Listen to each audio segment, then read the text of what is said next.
Hello. Sa mapagpalang gabi sa bawat isa sa atin. Dito po tayo sa ika-siyam na nagpapasalamat dito sa Templo San Juan na kung saan ito po yung alala ko noon. Ang pasalamat, ito yung opportunity ng bawat isang member na makapagsalita sa unahan. Kaya masaya sa pakiramdam kapag inipon mo sa loob ng ilang araw o ilang linggo, tapos ngayon ka lang magsasalita. Kasi doon mo express kung paano mo pasasalamatan ang Diyos sa lahat ng mga bagay na ating tinanggap sa loob ng isang buwan. Po, dako tayo dito sa pag-aaral ng mga mensahe na ibinaba mga protektor upang ating pag-aralan sa gabing ito. Ang una po, ayon sa ikalawang sulat ni Apostol Pablo sa bayan ng Corinto, sa Kapitulo 9, versikulo 6 hanggang 15. Ngayon po, hihimayin natin upang malaman natin kung paano ito inuugnay sa ating pang-araw-araw na pamumuhay. Sabi po ganito, datapwat sinasabi ko ang naghahasik ng bahagya na ay mag-aani namang bahagya na. At ang naghahasik na sagana ay mag-aani namang sagana. Ilagay natin sa aktwal o realidad ng buhay. Halimbawa, meron tayong isang pilapil na pwede nating taniman. Palabasin natin halimbawa, kumukuha tayo doon ng 15 sakos. Ngayon, sabi dito, ang naghahasik ng bahagya na ay mag-aani naman ng bahagya na. Halimbawa, ang inaani natin doon ay 10 sako. Pero sa halip na yung distansya ng bawat punla, halimbawa, 10 pulgada, nilakihan natin, pero nataniman natin lahat. Huwag iisipin din naman sa atin na dahil napuno mo yung buong pilapil pero magkakalayo naman yung distansya, aasahan natin yung aanihin natin sa loob ng isang pilapil. Ibig sabihin, kung ano po yung inilabas natin, kung may kasamang daya, siyempre, ang aanihin natin, depende naman sa ating inihasik. Kasi po, kung ano po talaga yung puno ng punla na naroroon, magbibigay din yun ng bunga ayon lang sa kakayahan niya. Kaya huwag natin iisipin na maaabot niya yung sa loob ng isang pilapil na yung makukuha niyang ani doon. Dahil bahagya nga, kumbaga, hindi natin ginawa yung dati natin ginagawa na dati, halimbawa, 10 inches lang ang pagitan ng bawat punla, ginawa nating 12 o 16, di magkakalayo-layo na. Huwag natin iisipin na dahil yung lapad na yun, ganun talaga ang pinapalabas na ani, magkakalayo nga ang distansya. Siyempre, kung ilan ang dami ng punla, yun din naman ang ibibigay niyang bunga. Dahil kung hirap sila na abutin yung target dahil magkakalayo-layo nga sila. Ganun po ang ibig sabihin doon.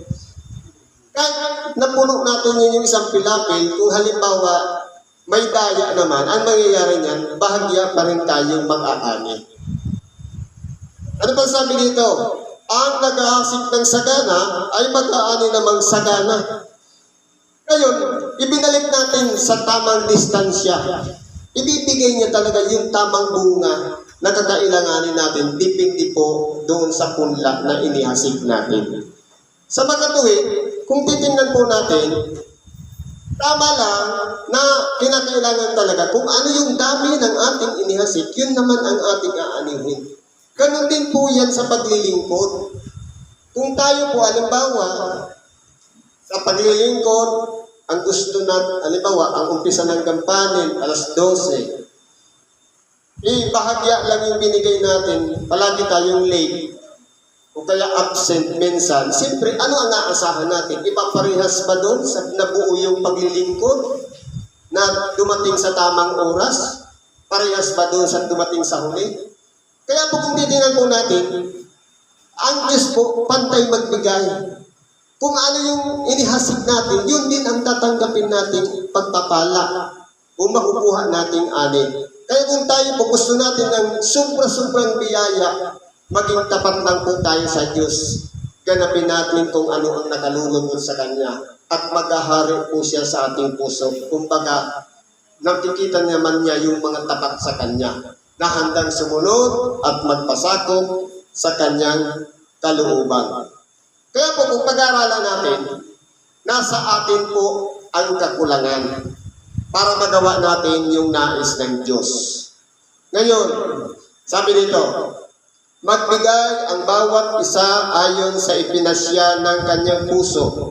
Huwag mabigat sa loob o dahil sa kailangan sapagkat iniibig ng Diyos ang nagbibigay ng masaya.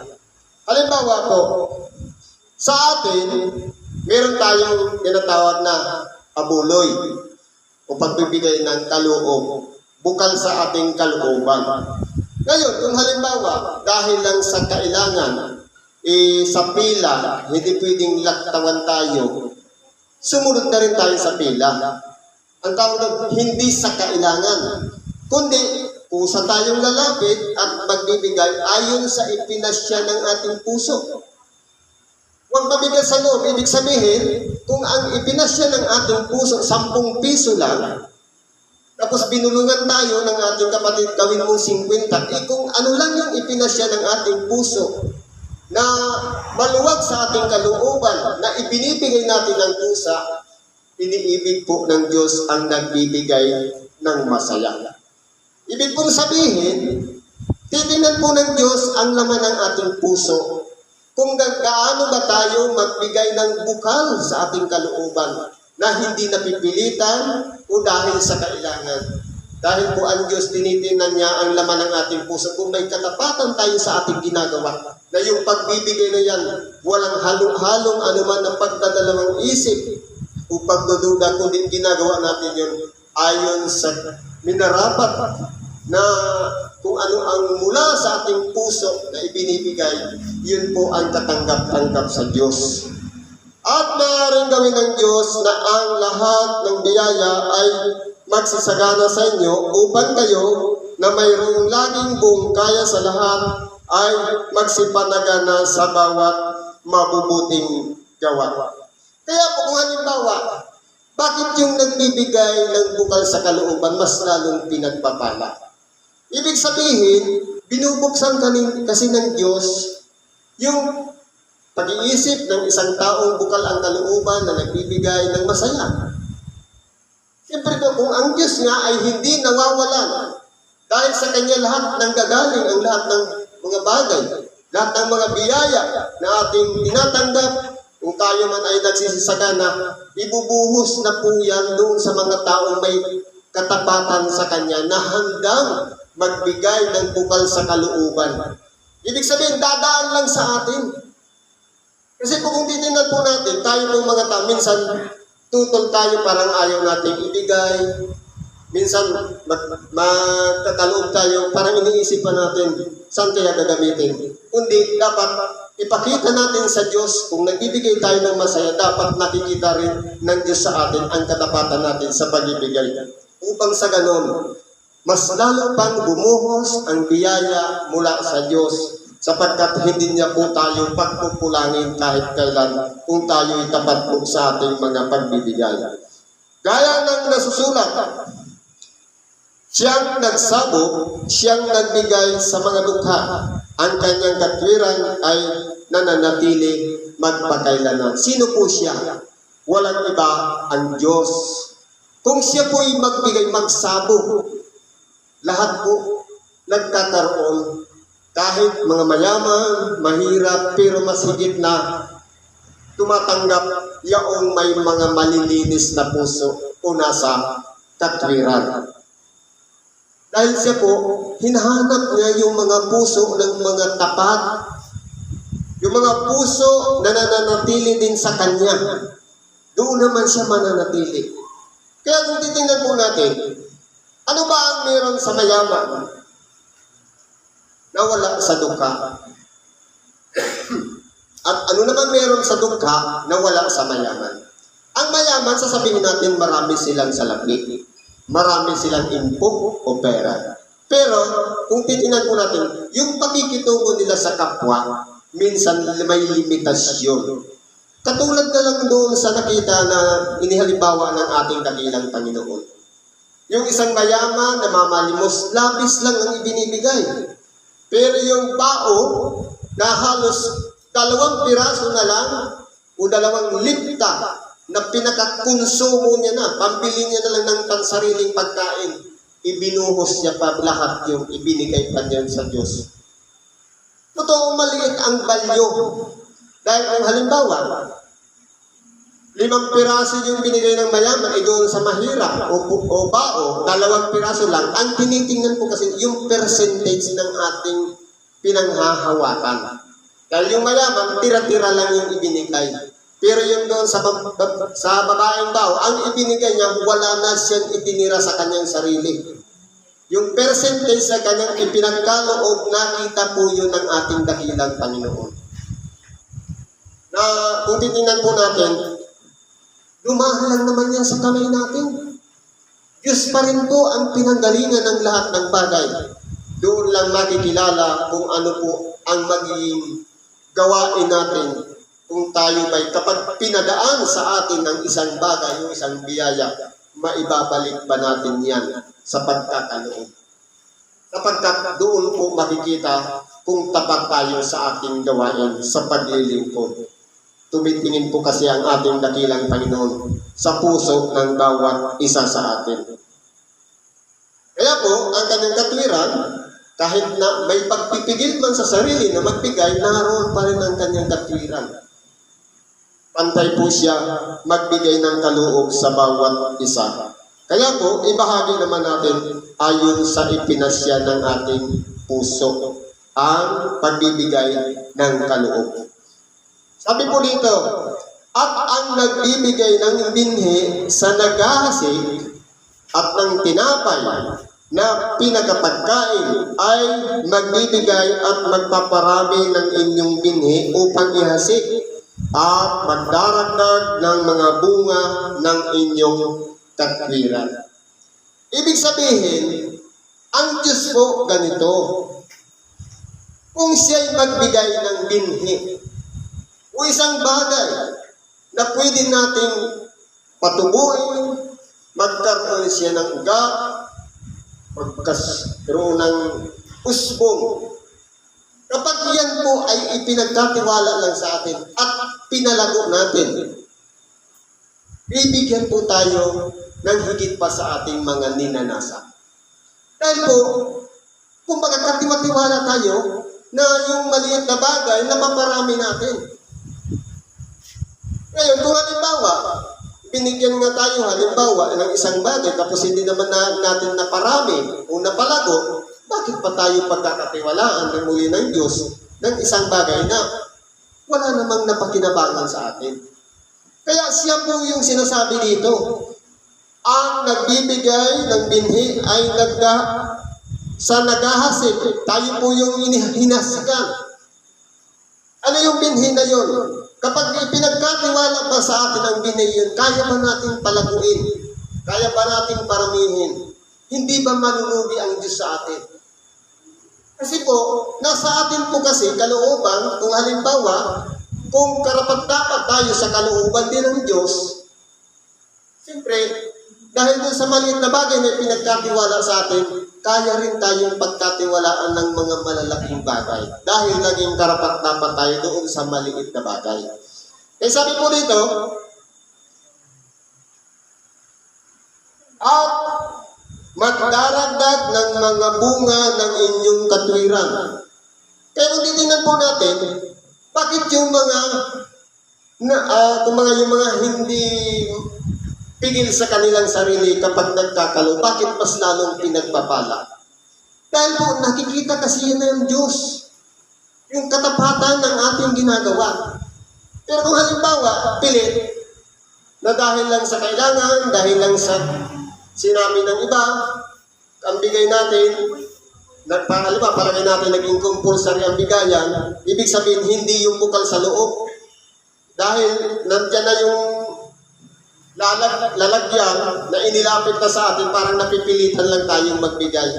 Kaya po, mapalad yung tao na kapag tayo'y nagbibigay ng ayon sa ipinasya ng ating puso, makikita po yan ng Diyos. Daragdagan pa ang lahat ng mga pagamat sa tingin natin, hanggang doon na lang ang kakayahan natin, pero ang pagpapala ng Diyos ay sumasagana at patuloy na sumasagana sa bawat isa na tao na tapat sa Kanya, na pinagkatiwalaan lang lamang ng isang bagay upang ipagkaloob naman sa iba. Kasi kung titingnan po natin, wala naman tayong dala-dala pag labas natin dito sa ibabaw ng sanglibutan. Yan ay inabutan lang natin. Kaya gagamitin lang natin yung katawan natin para maging daan na idadaan sa kamay natin at ibibigay natin doon sa dapat na pagbigyan. Kumbaga, wala na nga tayong dala, tapos aariin pa natin sarili natin yan. Yan po ay naabutan lang natin. Marahil sasabihin, hindi galing yan sa magulang ko. Tito, hindi naman galing yan sa magulang mo. Kasi po nung isilang tayo dito sa ibabaw ng sanglibutan, wala naman tayong tangan-tangan.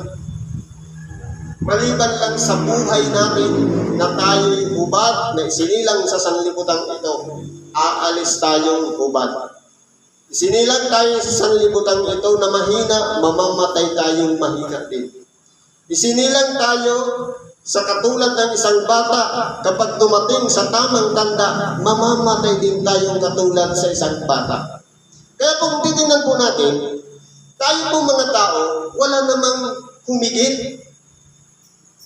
Sa bawat isa sa atin, pantay-pantay lang tayo dito sa ibabaw ng sanglibutan na pinagkatiwalaan lamang ng Diyos ng mga mabubuting bagay, mga pagpapala. Dapat yun po ay palaguin natin, pasaganain natin yan. Nang sa ganon, sabi nga, magagawa ng Diyos na tayo'y ibigay niya ang lahat ng ating mga pangangailangan upang may maitulong tayo doon sa mga nangangailangan. Diyos po ang lahat ng pinanggagalingan niyan at ipinagkatiwala lang po yan sa atin. Sabi po dito, yaman kayo'y pinayaman sa lahat ng mga bagay na ukol sa lahat ng kagandahang loob na nagsisigawa sa pamamagitan namin ng pagpapasalamat sa Diyos. Kaya kung tayo man nagkaroon ng tinatawag na paglago ang ating pamumuhay na dati tayo mula sa isang mababang kalagayan tapos umasinso tayo. Tayo po ay binahaginan lamang ng pagpapala ng Diyos. Ngayon naman, kapag tayo'y ginamit ng Diyos sa pagbibigay, marami po tayong mga kaluluwa na pinasasaya at nagpapasalamat sa Diyos dahil sa biyayang yaon. Sapagkat ang pangangasiwa sa paglilingkod na ito ay hindi lamang tumatakip sa pangangailangan ng mga banal, kundi naman umaabang sa pamamagitan ng maraming pagpapasalamat sa Diyos.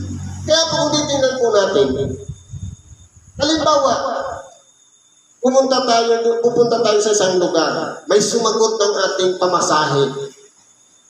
Kapag tayo po ay nakarating doon sa isang lugar, dahil yun ay talagay nating misyon na ginamit lang yung kamay ng isang tao para makarating tayo doon.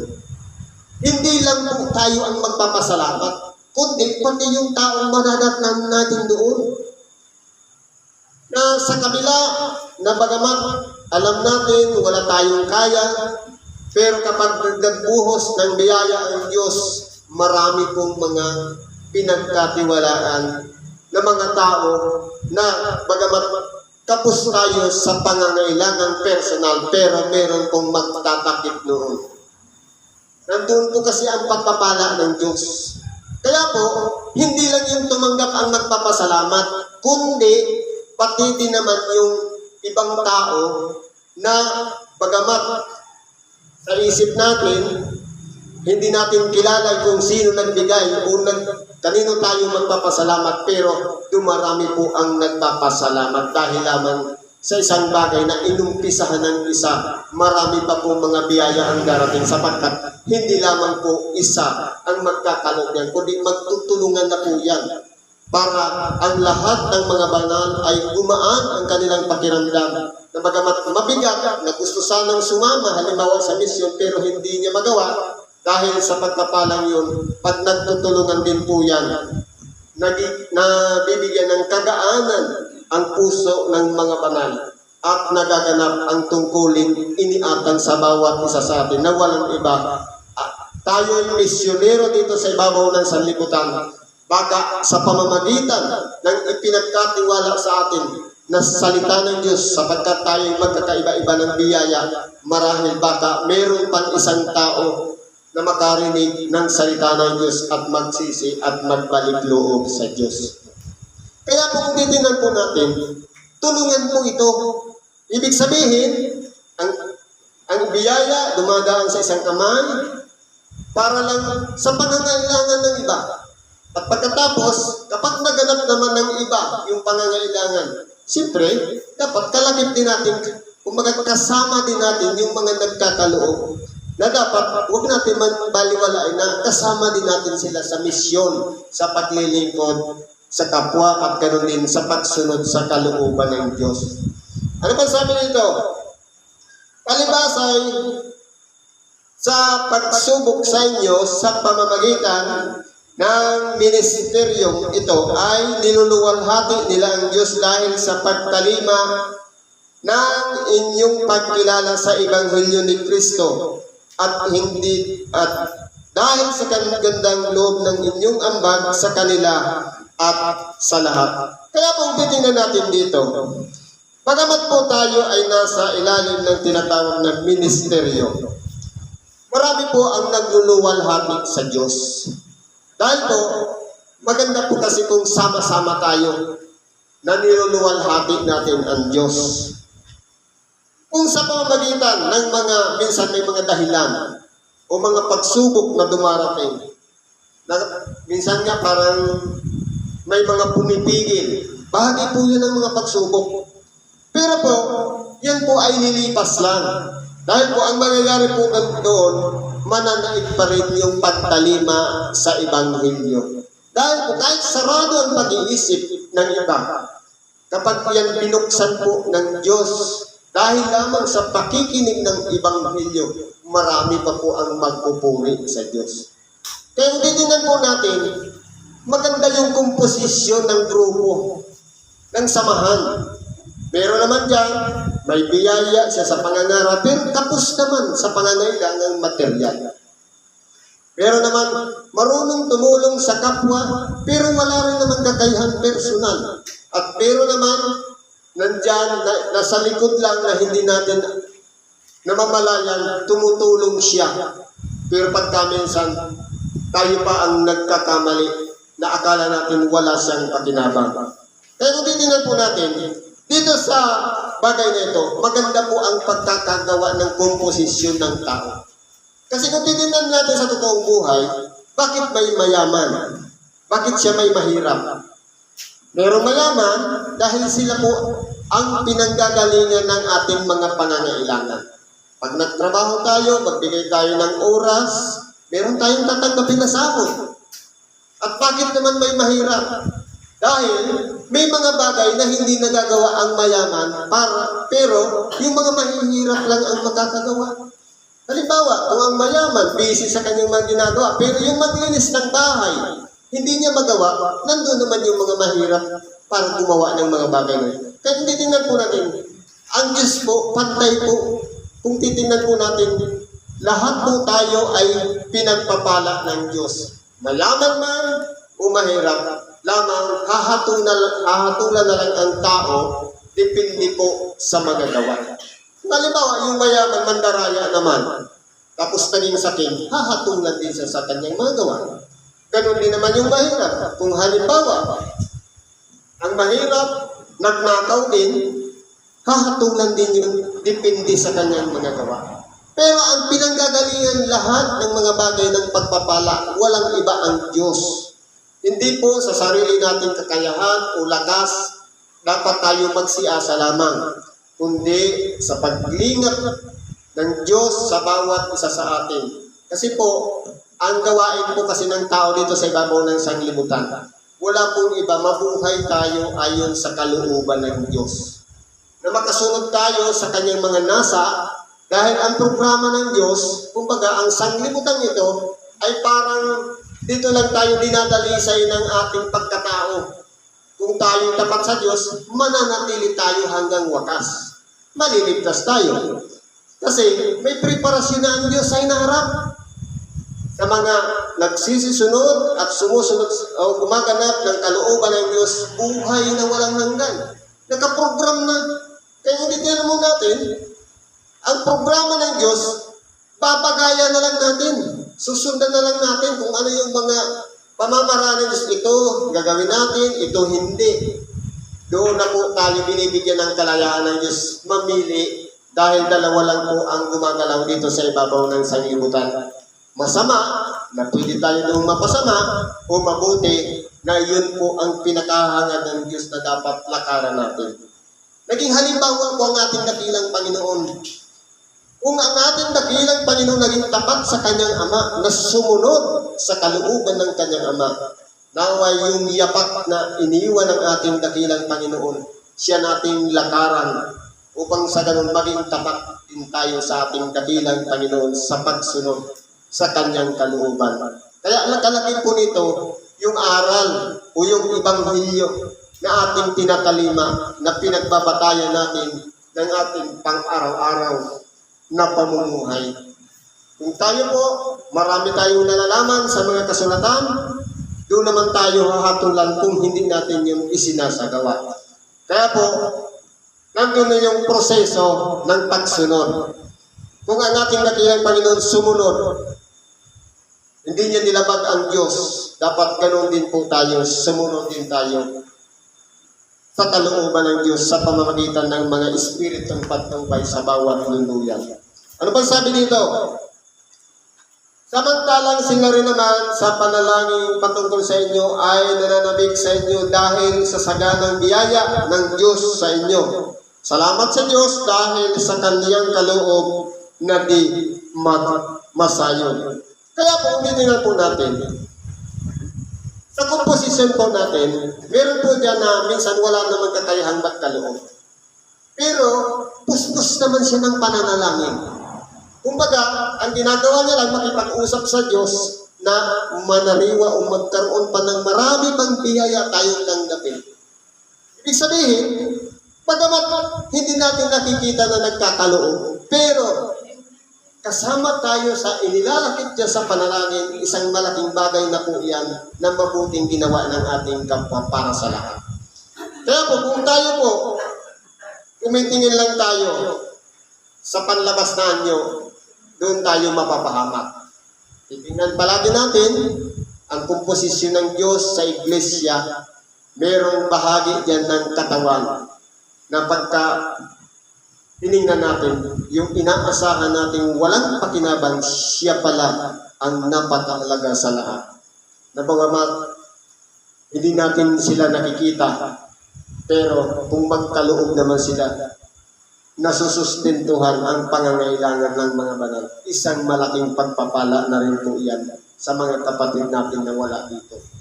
Nabagamat, hindi active, hindi natin nakikita, pero gumagalaw naman ang biyaya na naroon sa Kanya upang makarating sa bawat isa sa atin na nasa ministeryong ito na handang sumunod sa kalooban ng ating dakilang Panginoon. Eh, meron pa tayo ditong isang aralin. Sabi po sa unang Pedro, sa Kapitulo 3, versikulo 8 hanggang sa 22, ganito po ang pagkasabi. 15 versikulo po ito. Katapos-tapusan, kayong lahat ay mga kaisang akala. Ngayon po, ano po ba ang ibig sabihin ng mga kaisang akala? Dalawa po kasi yung akala. Yung mabuting akala at masamang akala. Akala ko magaling na siya. Akala ko okay na siya. Pwedeng sabihin natin, yung akala ngayon, titingnan natin kung mabuti yun o masama. Pero ano po ang dapat na magkaroon tayo ng mga kaisang akala? Walang iba yung mga mabubuting akala na mapapakinabangan ng bawat isa. Kumbaga, kapag sinabi natin mga kaisang akala, dapat kapag na-involve ang isa, alam niya iyon ang kalalabasan papunta sa kabutihan. Mapapakinabangan yun ng ating kapwa. Madamayin. Paano po yung pagdadamay? Kapag nasa ilalim ng mga pagsubok ang bawat isa sa atin, tayo ba'y makikiayon din sa kanila para katulad din sa nasusubok? Hindi po. Sabi nga, mga pahayagan kayo. May kalayaan tayong pahaginan ng kabigatan na bitbit ng ating kapwa. Pagdamay na puno. Pero halimbawa, sasabihin natin, ano ang problema? Ngayon, kapag ibinahagi sa atin ang problema, damay na tayo doon. Dahil, nung hindi pa natin naririnig, paano tayong madadamay doon? Dahil hindi nga tayo kasama doon. Pero nung ibinahagi na sa atin, damay na tayo. Ngayon, kinakailangan natin, kung tayo wala sa sitwasyon, mas malawak po ang pag-iisip natin magpayo. Yun na yung tinatawag na madamayin. Kumbaga, ang response natin, mabuting bagay na, kumbaga, hirap na nga i-solve yung isang solusyon, pero nagbigay tayo ng advice na baka makasolve o makatulong sa solusyon. Yun po yung isang halimbawa ng madamayin. Mga kaibigan tulad sa magkakapatid. Kaya titingnan natin, ano ba ang kalagayan ng magkakapatid? Palagay natin magkakapatid sa laman. Totoo, nagtatalo-talo din. Minsan hindi nagkakasundo. Pero ang pagtuturingan ng magkakapatid nagpapahalagahan sa bawat isa. Nasisira lang man naman magkakapatid. Minsan sa mana, minsan sa udyok ng mga napangasawa. Nag-iiba ang pamantayan ng iba. Nung mula nung bata pa hanggang sa lumaki, nagkakasundo sila. Pero nung magkaroon na ng kanilang pamilya at mga asawa, ang nangyari, nauudyo ka ng asawa, kaya nagtatalo-talo na ang magkakapatid. Ngayon, sabi dito, mga kaibigan, dapat maghari yung pag-ibig sa ating kapatid. Hindi magturingan lang ng magkapatid, kundi mga ibigan tulad sa magkakapatid. Na dapat pinapahalagahan natin yung kahinaan ng isa, yung kalakasan ng isa, yung agresibo ng isa, yung pagiging walang kwenta ng isa. O kaya, kumbaga, magpupunuan tayo sa isa't isa ng lahat ng mga bagay. Upang sa ganoon, kung halimbawa tayo malakas at mayroong mahina, ibahagi natin yung kalakasan doon sa mga mahihina. Upang may paramdam natin sa kanila yung tinatawag na pag-ibig. Ang pag-ibig po kasi napakagandang pong mensahe nito. Napakalawak. Kumbaga walang limitasyon ang kahulugan ng pag-ibig. Kapag itinuturing natin ang ating kapwa sa pag-iibigan tulad sa magkakapatid, mararamdaman ng ating kapwa na tayo'y naririyan lamang sa oras ng pangangailangan. Handa tayong magbigay ng payo, handa tayong magbigay ng o mag-provide ng pangangailangan ng ating kapwa. Yun po yung mahalaga doon. Hindi yung halimbawa sa magkapatid o mag-asawa, sasabihin lang natin sa ating asawa, I love you. Hindi lang doon magtatapos, kundi dapat nararamdaman ng ating asawa o ng ating kapatid kung tayo ba'y sinasabihan, kumain ka na ba? kung tinanong lang, hindi naman binigyan ng pagkain, useless pa rin. Kaya kung titignan po natin, meron tayong sinasabi, meron dapat din tayong ginagawa sa ating kapwa. Lalo-lalo na kung itinuturing natin kapatid. Yan po ang importante po dyan, nararamdaman. Hindi lang yung naririnig, kundi napipil niya sa ating puso o napipil ng bawat isa sa ating puso ang kahalagahan natin na pagtuturing ng ating kapwa sa atin. Ganun po yun. Ano pang sabi dito? Mga mahabagin. Mahabagin kanino? Sa sarili lang ba o sa kakilala? Ang sinasabi dito, sa lahat ng may mga pangangailangan. Kasi hindi naman sa lahat ng oras tayo, nagtatagumpay tayo, maraming mga bagay na biyayang tinatanggap. Minsan, nababaliktad naman ang sitwasyon. Kung sino yung may maraming inaasahan, minsan dumarating naman sa punto na walang-wala ng inaasahan. At yung mga malalakas, minsan dumarating din sa kahinaan. Ngayon po, dito, itinuturo dito ni Apostol Pedro, yung pagiging mahabagin dapat mula sa ating puso. Ginagawa natin yung paghabag sa ating kapwa. Ano pa? Mga mapagpakumbabang pag-iisip. Yung pagpapahalagahan natin na mas marunong ang iba kaysa sa atin, isa na po yung halimbawa ng kapakumbabaan ng pag-iisip. Na kung kailangan, huwag tayong mag-iisip ng higit sa matayog na nararapat nating isipin, kundi sapat na yung ipagpasalamat natin. Kung ang ating kapatid hanggang doon lang ang kaya, irespeto natin. Kung ang ating kapatid matalino naman, irespeto natin. Sapagkat yan ang kaloob sa Kanya ng Diyos. Kinakailangan natin ipakita sa kanila, sa ating kapwa, na tayo ang magiging sinisimulan o nagmumula sa atin ang tinatawag na kapakumbabaan ng pag-iisip. Kasi kung kabaliktara doon, pagmamaliit o pagmiminos. Pero kung tayo ay magmumula sa kapakumbabaan ng pag-iisip, mapapalad po tayo. Ano pa sabi nito? Na huwag ninyong gantihin ng masama ang masama. Unang alipusta ang pag-alipusta, kundi ng pagpapala. Sapagkat dahil dito, kayo'y tinawag upang kayo'y magagmana ng pagpapala. Katulad ng palagi kong sinasabi, halimbawa, may isang tao na galit sa atin, minura tayo. Ang sabi nito, huwag niyong gantihin ng masama ang masama. Dahil, yung nagsalita lang sa atin ng masama, o nagmura, halimbawa, hindi tayo nakatiis, nagmura din tayo, ibig sabihin, dalawa na tayong magiging masama. Kaya, tinuturuan tayo dito ni Apostol Pedro na magpigil sa sarili. Na dapat titingnan natin kung marunong tayo mag-analyze na kapag masama ang ginagawa ng ating kapwa sa atin, huwag na natin gantihin, kundi ipanalangin natin na maglinaw ang kanyang pag-iisip upang sa ganon, masumpungan niya sa kanyang sarili mali ang kanyang ginagawa at saka humingi ng pagpapatawad sa atin. Ganun po yun. Ano pang sabi dito? Unang alipusta ang pag-alipusta o pagmamiliit o pagmiminos o panlilibak, pagtutuya. Pare-parehas lang po yan. Kapag masama, huwag natin gagantihan ng masama. Ano pang sabi nito? Ang ipagkakaloob natin, pagpapala.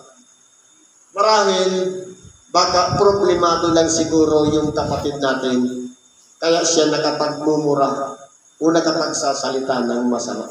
Pagpalain natin, iparamdam natin sa kanya yung power ng panalangin upang sa ganun maglinaw ang kanyang pag-iisip. Pagpalain natin yung mga gumagawa ng masama.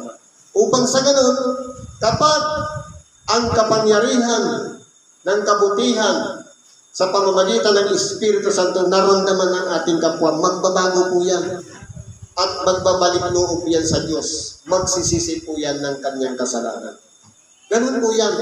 Kaya kinakailangan napipil ng bawat isa yung pagpapahalaga natin sa kanila. Yung pagpapala, isang bagay po yan na makikilala ng ating kapwa na gumagawa ng masama. Kahit hagisan natin ng isang masamang bagay ang ating kapwa, palaging mabuti pa rin ang iginaganti. Ibig sabihin, mapalad yung tao na yun na marunong magpigil sa kanyang sarili. Ano pa sabi nito? Sapagkat ang magnais umibig sa buhay at makakita ng mabubuting araw ay magpigil ng dila sa masama at ang kanyang mga labi ay huwag magsalita ng daya. Halimbawa, ang gusto natin magandang buhay. Ang gusto natin mabubuting araw. Ngayon, lahat naman tayo gusto natin mahabang buhay at mabuting araw. Yung araw natin, palaging mabuti ang gusto natin. Pero may susi po doon. Ano ang susi? Magpigil ng kanyang dila sa masama. Dahil ang dila po, pwede natin gamitin sa pagpupuri sa Diyos, maaari din natin gamitin sa pagduwahagi sa ating kapwa. Ibig sabihin, nakakagawa ng mabuti, nakakagawa ng masama. Ang susi po pala, para magkaroon tayo ng mahabang buhay at mabuting araw, kontrolin ang sarili. Sa madaling salita, disiplina. Yun po yung importante. At ang kanyang mga labi ay huwag magsalita ng daya. Ibig sabihin, dapat ang mamutawi sa ating bibig, katotohanan na pinakikinabangan natin at ganoon din ng ating mga kapwa. At isa pa, at tumalikod siya sa masama at gumawa ng mabuti. Sa makatuwid, ang pagbabalik loob o pagsisisi ng kanyang nagawang kasalanan.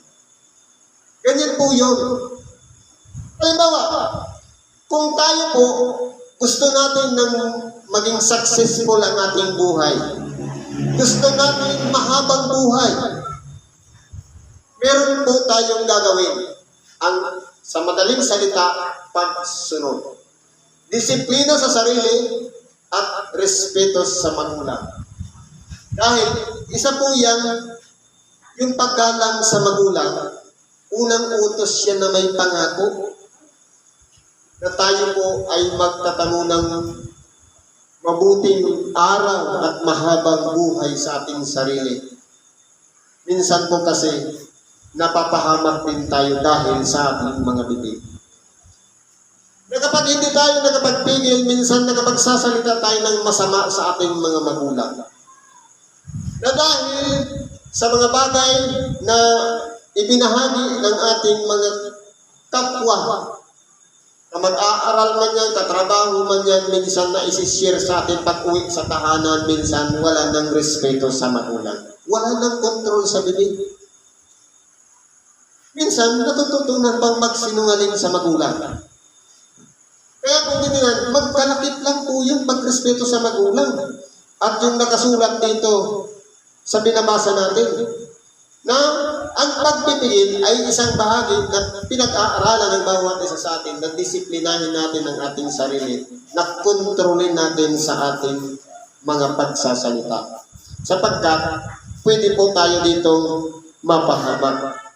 At isa pa, at tumalikod siya sa masama at gumawa ng mabuti. Kung halimbawa na dadala na tayo ng mga barkada, papunta na sa kasamaan ang mga ginagawa, dapat po hanapin natin yung mabuti, siya nating lakaran. Yun po ang nakalulugod sa Diyos. At magtatamo din tayo ng biyaya ng mabuting araw at mahabang buhay. Ano po sabi dito? Sapagkat ang mga mata ng Panginoon ay nasa mga matuwid. Tinitingnan po ng Diyos ang mga tao lalong-lalo na lumalakad sa katwiran. At ang kanyang mga pakinig ay sa kanilang mga daing. Kung tayo po'y malinis ang ating puso, ang lahat ng ating mga pagsamo at pananalangin pinakikinggan po yan ng Diyos. Kumbaga, nakikita po ng Diyos yung kabutihan na ating ginagawa at pinakikinggan pa ang ating mga daing sa pamamagitan ng ating mga panalangin. Sapagkat ang mga mata ng Panginoon ay nasa mga matuwid,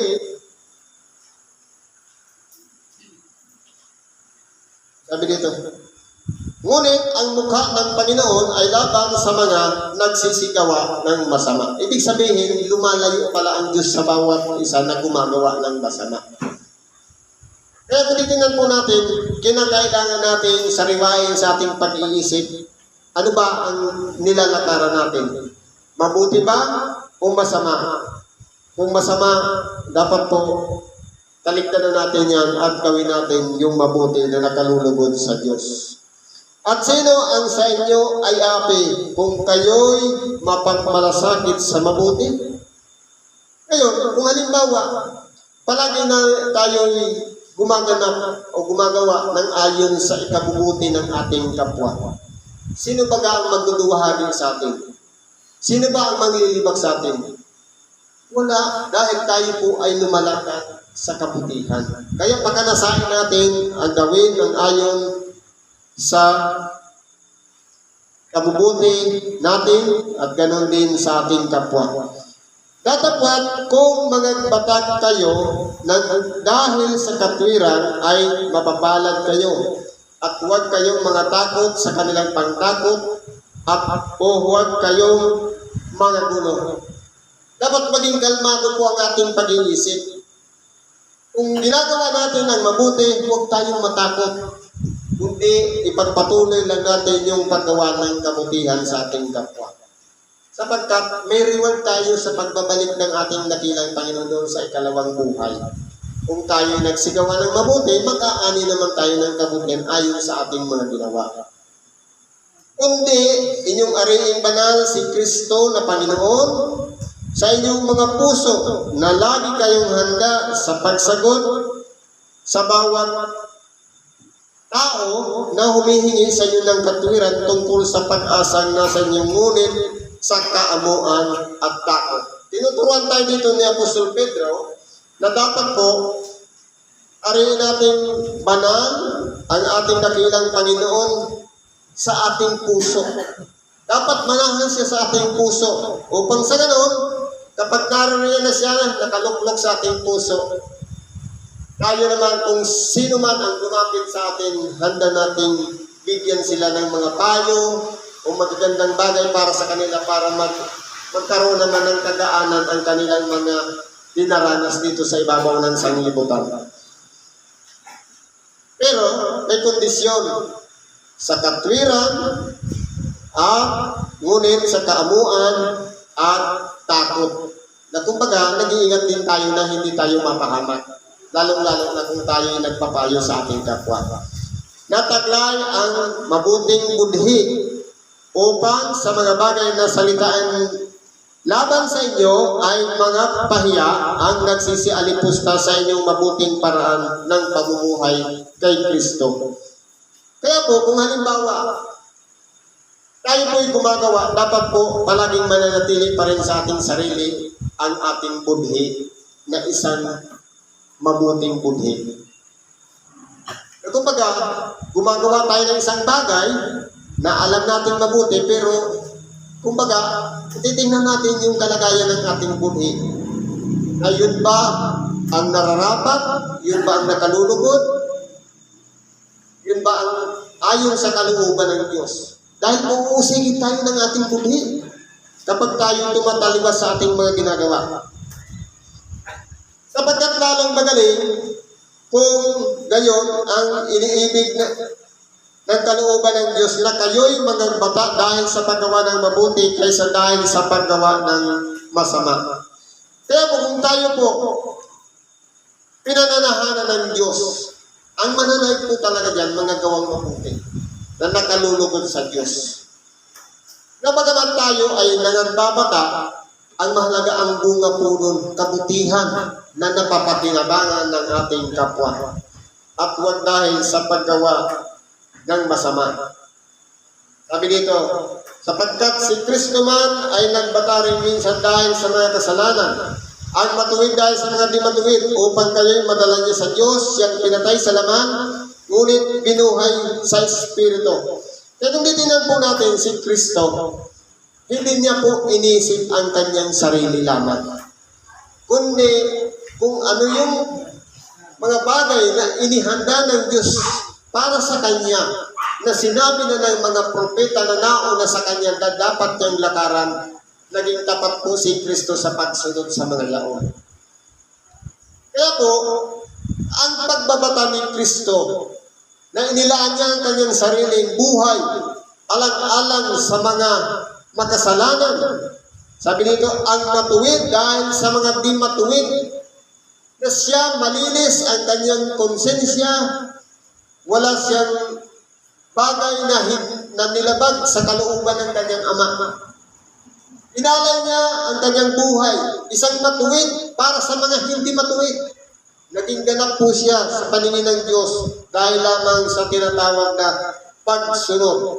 Kaya kung tayo po ay dinipahan ng ating dakilang Panginoon, sa pamamagitan ng pag-alay ng kanyang sarili doon sa krus ng Kalbaryo, dapat po pahalagahan din naman natin na sa pamamagitan ng kanyang naging misyon, hindi lang siya nagpupos sa atin.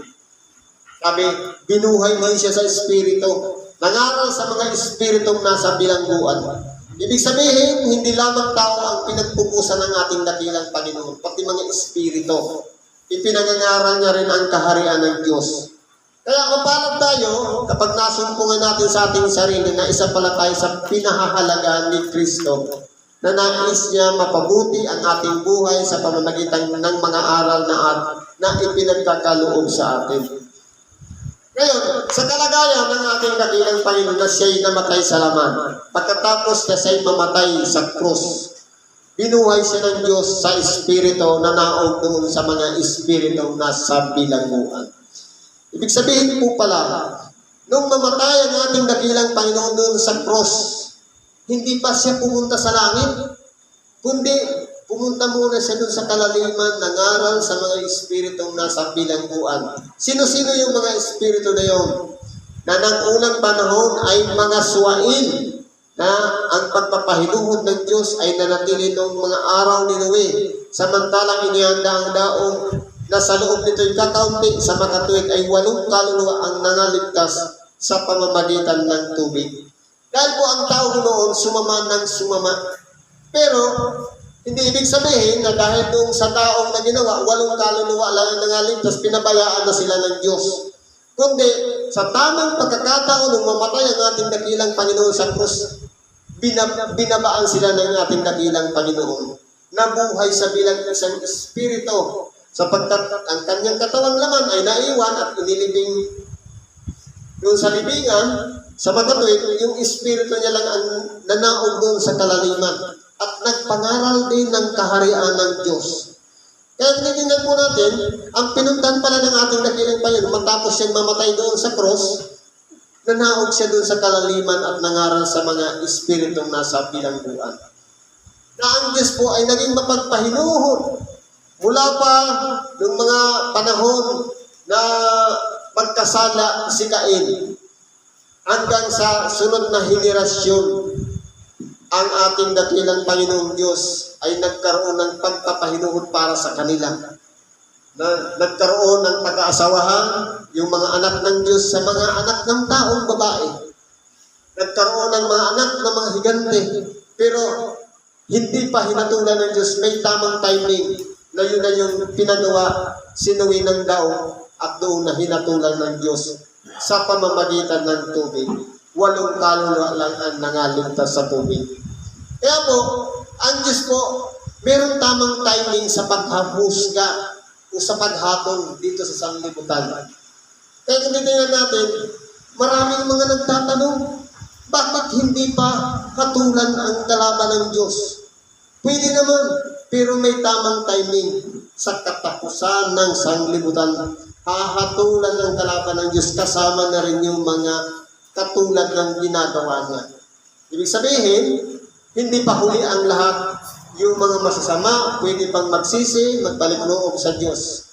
Kaya po, dapat po sa bawat isa sa atin, patuloy lang natin ipangaral ang salita ng Diyos upang sa ganon, ang mga masasama ay magkaroon pa ng pagkakataong magsisi at magbalik loob sa Diyos. Ano pa sabi nito? Na ayon sa tunay na kahain, ngayon nagligtas sa makatuwid bagay ang bautismo, hindi sa pag-alis ng karumihan ng laman, kundi sa paghiling ng isang mabuting bunhi sa Diyos, sa pamamagitan ng pagkabuhay na mag-uli ni Hesus Kristo. Bakit po? Ngayon, ang bautismo po kasi, kung papaano sinuwi at ang kanyang asawa at mga anak, pati ang asawa ng kanyang mga anak, ay nangaligtas sa pamamagitan ng tubig. Ito po ay sumisimbolo ng bautismo, na tayo naman ay magtatamo ng kaligtasan sa pamamagitan ng ating pagsubok sa Diyos ng ating mga sarili. Na hindi sa pamamagitan ng pag-aalis ng karumihan natin, kundi sabi, isang pangako mula sa isang malinis na budhi. Kung tayo po ay may katapatan sa ating pangako sa pagsunod sa kalooban ng Diyos, magpapasakop po tayo sa Kanya. At palagi natin yung ilalapit yung pagkabuhay na mag-uli ng ating dakilang Panginoon. Na ibig sabihin, tayo man na nagsisuko, nagpasakop sa Diyos sa pangalan ng ating dakilang Panginoon, kung papaano yung ating dakilang Panginoon, isinuko natin ang ating sarili. Inilakip natin ang kanyang pagkabuhay na mag-uli sa mga patay. Doon naman tayo itatanggap kung ano yung ipinagkaloob sa ating dakilang Panginoon na nabuhay na mag-uli sa mga patay. Yun din ang magiging reward sa lahat ng mga sumusunod sa ating dakilang Panginoong Hesus Kristo. Nasaan siya? Na nasa kanan ng Diyos, pagkaakyat sa langit, na ipinasakop sa Kanya ang mga anghel at ang mga kapangyarihan. Kaya po dito sa bagay na ito, narito po lahat isinulat na ni Apostol Pedro ang mga proseso. Gumawa tayo ng mabuti kung ano ang naayon sa kalooban ng Diyos. Magsisuko tayo sa ating dakilang Panginoon. Tinanggap natin ang bautismo hindi lamang dahil sa pagsunod sa sinasabi ng ating kapwa, kundi dapat ilakip natin yung isang pangako mula sa isang malinis na budhi, ang pagsunod sa kalooban ng ating dakilang Panginoon. At darating ang tamang panahon, tayo tatanggap ng reward na buhay na walang hanggan. Siguro hindi na lang makikibahagi natin sa oras na ito. Salamat po sa Diyos at anuman ang ating mga kahilingan, karahingan, idulog po natin yung lahat sa Diyos. At ipagkakalog niya sa atin ang kapanatagan, ang kanyang Espiritu Santo ang siyang magtuturo sa atin upang magawa natin ang mga nasa ng Diyos. Salamat at isang magandang gabi sa ating lahat.